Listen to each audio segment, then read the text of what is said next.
अस्सलाम वालेकुम स्टूडेंट्स। आज हम मीडियम फ्रिक्वेंसी करंट्स में जो मेथड्स ऑफ ट्रीटमेंट हैं, ठीक है, वो देखेंगे। एडवांटेजेस क्या होते हैं आईएफसी के and physiological effects of IFT क्या आते हैं, ठीक है। इससे पहले हमने कुछ डेफिनेशन और टर्म्स देख ली थी कि आपके आईएफटी के अंदर कौन सी अप्लाई होती हैं, उसको हमने डिस्कस किया था। आज हम मेथड्स देख सकते हैं कि ट्रीटमेंट के कौन कौन से मेथड्स हैं। सबसे पहले तो ये याद रखना है कि जो हमारे पास स्किन है, आप ट्रीटमेंट स्टार्ट करने से पहले हमेशा जो स्किन सरफेस है उसको हमने क्लीन कर लेना है, ठीक है, ताकि जो है वो अगर कोई भी ऐसा पार्टिकल है जो कि आपके ट्रीटमेंट में रेजिस्टेंस ना हो, या हम आगे पढ़ेंगे भी कि स्किन लोअरिंग रेजिस्टेंस ट्रे होता है और प्रिपरेशन ट्रे, हम दो तरह के ट्रेस बनाते हैं, ठीक है, जिसके अंदर हमारे पास डिफरेंट चीज़ें आ रही होती है। तो इसलिए सबसे पहले आपको क्लीन करना, स्किन को क्लियर करना बहुत ज़्यादा ज़रूरी होता है। सेकेंडली, जो पार्ट आपने ट्रीट करना है वो वॉश्ड को आना चाहिए। अगर वहाँ पे किसी भी किस्म की स्किन लीजन्स प्रेजेंट हैं तो आप वहाँ पे पेट्रोलियम जेली लगाओगे। थर्ड, आप लोगों ने इलेक्ट्रोड्स कहाँ पे प्लेस करने हैं, क्रॉसिंग पॉइंट पे इस तरह प्लेस करोगे कि दो आपके जो अफेक्टेड एरिया है उससे अबव अप्लाई कर लेंगे और दो हम अफेक्टेड एरिया के बिलो लगाएंगे, ताकि करंट्स क्रॉसिंगली जो पावर पॉइंट हैं दो करंट्स के वो क्रॉसिंगली लग रहे हैं, ठीक है, क्रॉस बन रहा हो, दो आपके अफेक्टेड एरिया से ऊपर और दो नीचे। फोर्थ पॉइंट में ये है कि आपकी सूटेबल फ्रिक्वेंसी करंट आप लोग दोगे डिफरेंट कंडीशंस में। आपके पास हम पढ़ेंगे कि हमने इस कंडीशन में कितनी फ्रिक्वेंसी यूज़ करनी है करंट्स की, तो उसके अकॉर्डिंगली जो कंडीशन डायग्नोस्ड होगी उस कंडीशन के अकॉर्डिंगली हम लोग फ्रिक्वेंसी यूज करते हैं। फिर स्पेक्ट्रम मोड्स होते हैं डिफरेंट, जिसमें रेक्टेंगुलर, ट्रायंगुलर, ट्रेपेजॉइडल होता है, ठीक है, वो भी डिफरेंट कंडीशंस में हम देखेंगे कि किस कंडीशन में हमने कौन सा मोड यूज़ करना है, तो उसके अकॉर्डिंगली हम पेशेंट को वो मोड अप्लाई करेंगे, ठीक है। 6 में ये कि आपने अपर और जो बेस फ्रिक्वेंसी होती है उसको सेलेक्ट करना होता है। उन जो दोनों का डिफरेंस होता है ना, वो आपने स्पेक्ट्रम में जो हम पीछे पढ़ भी चुके हैं, तो वो जो उन दोनों का डिफरेंस होता है वो भी हम अपनी जो मशीन होती है उसके ऊपर सेट करते हैं, ठीक है। 7 में आप लोगों ने पावर को जेंटली इंक्रीज़ करना है। आपने स्टार्टिंग में जो है वो पावर बहुत ज़्यादा नहीं रखनी, क्योंकि पेशेंट की जो हर पेशेंट का जो फील होता है करंट करने का, उसकी जो फीलिंग होती है वो तो डिफरेंट होती है, ठीक है। फिर हमने पेशेंट का टॉलरेंस लेवल देखना होता है, तो आपने स्लोली जो है वो इंक्रीज़ करना होता है करंट को। 8 में आता है कि जो करंट है चैनल में, चैनल 1 एंड चैनल 2 दोनों में वो इंडिपेंडेंटली मेजर्ड हो रहा होता है, ठीक है। 9 में अगर कोई भी करंट में डिफरेंस आता है दोनों चैनल्स का, आपने उसको इक्वलाइज करना है, जो हम पीछे पढ़ चुके हैं, बैलेंस कंट्रोल से आपने उसको इक्वलाइज करना है, ताकि जो है जो रेजिस्टेंस बॉडी में आ रही है, क्योंकि जब दो करंट्स पास करेंगे तो वो जो डिफरेंस आता है वो इस वजह से आता है क्योंकि बॉडी में कहीं ना कहीं रेजिस्टेंस आ रही होती है, तो हमने उसको रेजिस्टेंस को ख़त्म करना है, ठीक है। तो इसलिए आपने दोनों चैनल्स को इक्वलाइज रखना है। 10th में आपने ये याद रखना कि जो दो इलेक्ट्रोड्स हैं उसमें जो आउटपुट करंट का आउटपुट अवेलेबल होगा वो सिर्फ चैनल 1 पे आएगा, ठीक है, यानी इंटरनली, क्योंकि दो चैनल्स हैं ना, आउटपुट आपको एक ही चैनल से मिल रहा होगा, और जो 2 चैनल्स की सुपर इम्पोजिशन की वजह से यानी आपको उन दोनों का इफेक्ट मिल रहा होगा आपके बॉडी के ऊपर। 11 में ट्रीटमेंट करने के बाद आपने इंटेंसिटी कंट्रोल को मिनिमम पे आहिस्ता आहिस्ता आप लोगों ने क्या करना है, इंटेंसिटी को लो करना है। एकदम से आपने स्विच ऑफ नहीं करना मोडालिटी को और पेशेंट से रिमूव नहीं करना। पहले आप क्या करोगे कि मेन से आप लोगों ने स्विच ऑफ करना है, देन आपने इलेक्ट्रोड्स को बॉडी से डिसकनेक्ट करना होता है। What are the advantages of IFC, ठीक है, इंटरफेरेंशियल करंट्स के क्या क्या एडवांटेजेस हैं। हमें 4 टाइप्स के एडवांटेजेस बॉडी पे मिल रहे होते हैं। सबसे पहले ये कि आईएफसी का ये फ़ायदा है कि कोई भी नर्व इरिटेशन, जो सेंसरी नर्व इरिटेशन किस वजह से होती है, सेंसेशंस की वजह से ना, तो कोई भी नर्व इरिटेशन आईएफसी नहीं प्रोड्यूस कर रहा होता है, ना ही बर्निंग सेंसेशन इससे आती हैं स्किन सरफेस पे, ठीक है। पहला एडवांटेज है उसमें हमने क्या देख लिया कि सेंसरी नर्व इरिटेशन नहीं कॉज करता। सेकेंडली, कोई भी बर्निंग सेंसेशन नहीं होती है, इसकी application free of burning sensation है। सेकंड आता है कि जो मीडियम फ्रिक्वेंसी ऑल्टरनेटिव करंट है उसमें जो हाई फ्रिक्वेंसी होती है और डायरेक्ट करंट की प्रॉपर्टीज़ एब्सेंस होती हैं, ठीक है। ये इसलिए सूटेबल होता है कि अगर आपने डीपर लेयर्स ऑफ टिश्यूज़ को ट्रीट करना है तो उसके लिए भी हम आईएफसी इस्तेमाल करते हैं। बहुत से ट्रीटिंग टिश्यूज़ अगर आपने डेप्थ में, ग्रेटर डेप्थ में, जैसे मसल्स, टेंडन्स के लेवल पे, नर्व्स, बर्सास के लेवल पे, पेरियोस्टियम के लेवल पे ट्रीट करना है, तब भी हम आईएफसी यूज़ करते हैं।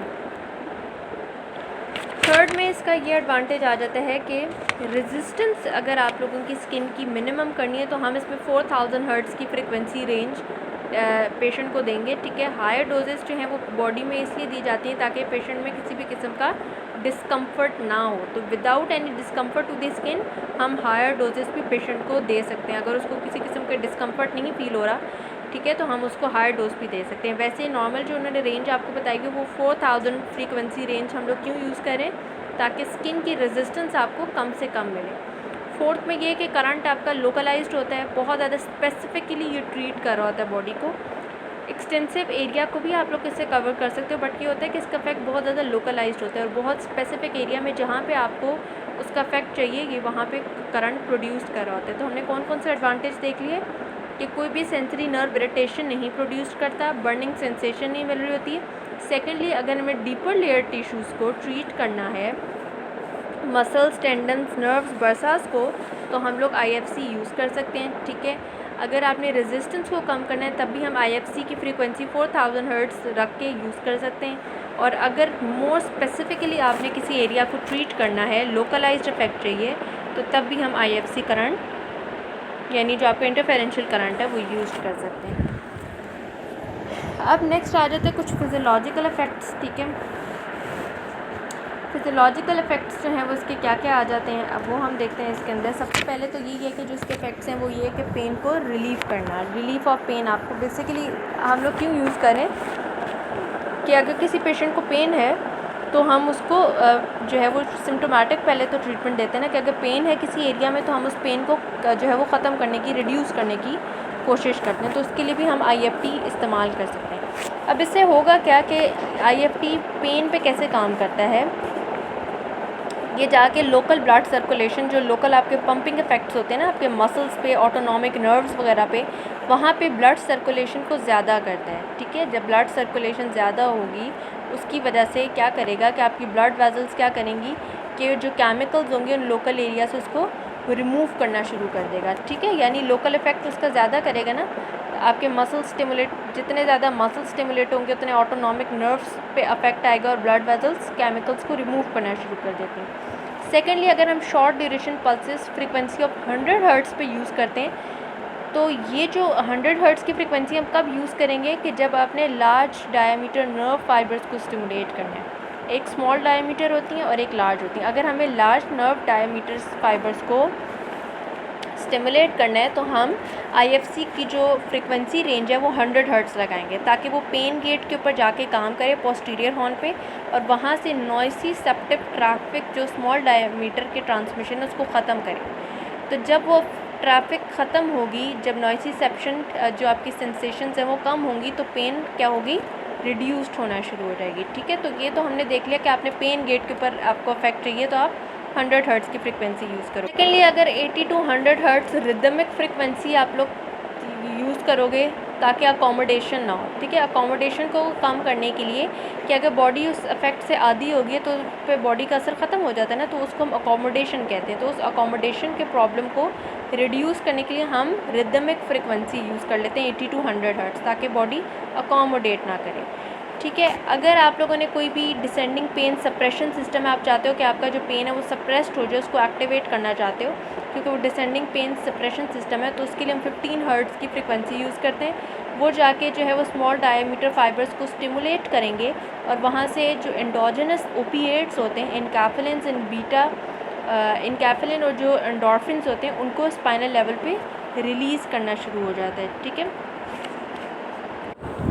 क्योंकि ये क्या पेन रिड्यूसिंग सब्सटेंसेस हैं। अब हम पेन को भी रिलीव करने के लिए 3 तरह की फ्रीक्वेंसीज़ यूज़ करें। पहले तो हमने पढ़ लिया 100 हर्ट्ज़ फ्रीक्वेंसी हम क्यों यूज़ करें, ताकि पेन गेट थ्योरी पे जो है वो जाके काम करे और पेन को रिड्यूस करे, जो भी आपके नॉइसिसेप्टिव ट्रैफिक है उसको कम करे। सेकेंडली, अकोमोडेशन ना होना, तो हम लोग 80 to 100 हर्ट्ज़ की रिदमिक फ्रीक्वेंसी देंगे पेशेंट को। थर्ड, अगर हम चाहते हैं कि नॉइसिसेप्टिव आपके जो एंडोजेनस ओपिएट्स होते हैं, जो पेन किलर सब्सटेंसेस होते हैं, इनकैफेलिन्स और एंडोर्फिन्स, उसको रिलीज़ करना चाहते हैं, तो हम 15 हर्ट्ज़ की फ्रीक्वेंसी पेशेंट को अप्लाई करेंगे।